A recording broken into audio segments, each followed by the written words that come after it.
Hello guys, in this video I'm going to show you how to set the navigation volume on the Naver Map application.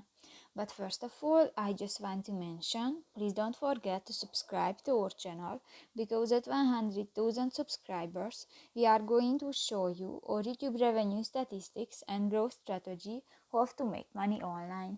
So let's jump into it. First of all, open the application on your device.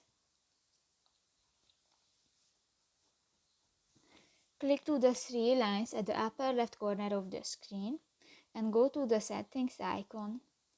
In the navigation section, you can find the navigation volume option, and if you want to edit this, just click to the circle and put in the line and done. So that's pretty much it for this video, guys. See you in the next one. Bye bye.